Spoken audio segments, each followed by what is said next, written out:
Hey everybody, I'm Mr. Z. I went to college at the University of Dayton with Mrs. Lee a couple of years ago. I'm a math teacher in Ohio. I teach Algebra 1, Algebra 2, and Pre-Calc. You can check out my YouTube channel down here if you need any other help. But hopefully I'll help you out with these exponential equations for today. All right, have a good one. Peace. So we're solving these exponential equations today, and the strategy that I'm going to use is called rewriting. So in these problems, if I can rewrite the problem so that 10 is the base in both of these, then it's going to be a whole lot easier to solve. So if you take a look, I'm going to change 100 to 10 squared. So I'm going to change it to an exponential equation. Now that the bases are the same, it's going to be easier to solve the exponents. But the first thing I have to do is I have to distribute this 2 to the rest of the exponent. So the 2 distributed to 4x minus 5 is going to turn into 8x minus 10.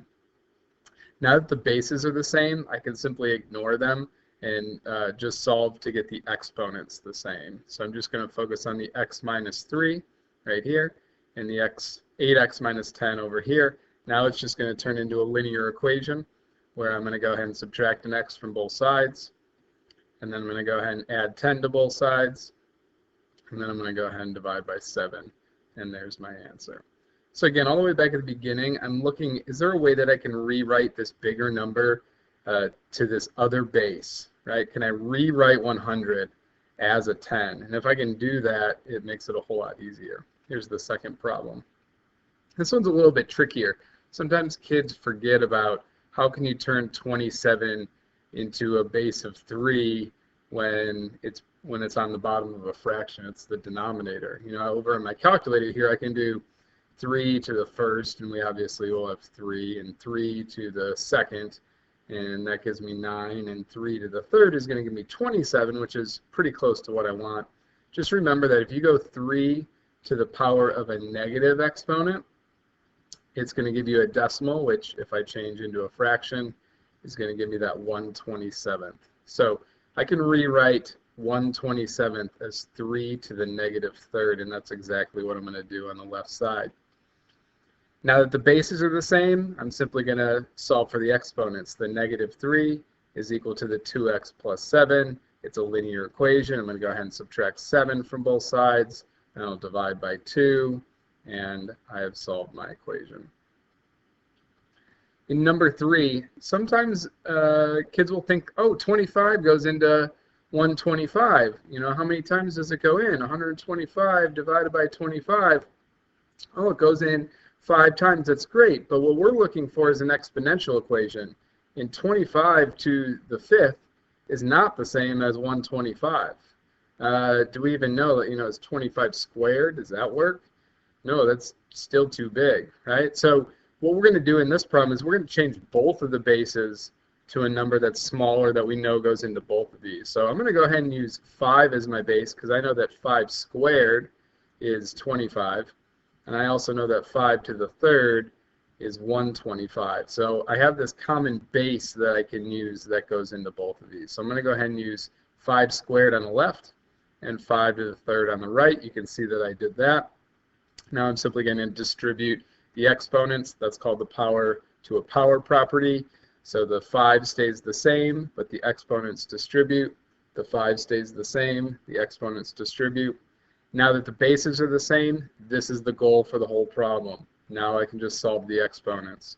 It becomes a linear equation. I subtract 2x on both sides, and then I divide by 10. I kept it as a fraction. I'm not sure what you're trying to get to, but you could have that as a decimal as well. The next one, we got another fraction one, and this one, again, it kind of combines some of the ideas of the last problems, like, can I get 8 squared to be 16? Ooh, no, that's too much. Can I get 8 to the third to be 16? No, that's too much. So I'm going to try to go to a smaller base. So I know that 2 goes into 8, and I know that 2 goes into 16. Using exponentials. I know that 4 also goes into those, but not using exponents. Like 4 squared isn't 8. 4 squared is 16, but I can't use an exponent, really, not a whole number, to get to the 8. So I'm using 2 because it's a base that I know goes into 8, and it's a base, I know, that goes into 16. Remember, this one's on the denominator, so I'm going to have to use a negative exponent to get that. Woo. I wanted 2 to the negative fourth, and then I wanted to get out of the exponent, and then I want a fraction. There's that 1/16. So 2 to the negative fourth is going to be my left side. There it is. And then 2 to the third is going to replace 8. I'm going to go ahead and distribute the 3 to the exponent, get 3x minus 3. Now that the bases are the same, this is the whole goal of all the problems, I can just solve for the exponents. Turns into a linear equation, add 3 to both sides, divide by 3, boom, I'm good to go. Take a look at the next one.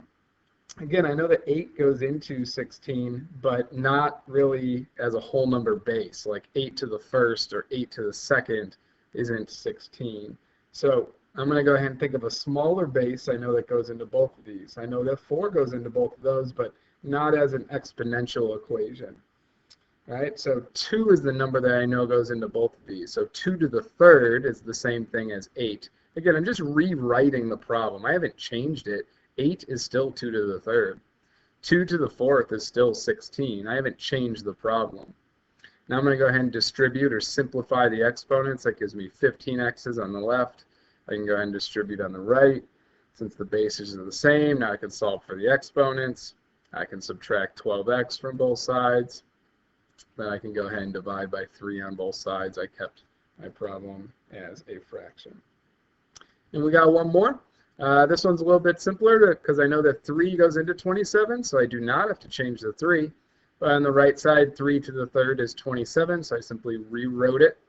Now I'm going to go ahead and simplify the exponents, which will be 6x. Now that the bases are the same, I can solve for the exponents. It's a linear equation. I'm going to go ahead and subtract x from both sides, and then divide by 5, and there you go. Hopefully that helps, and have a great day.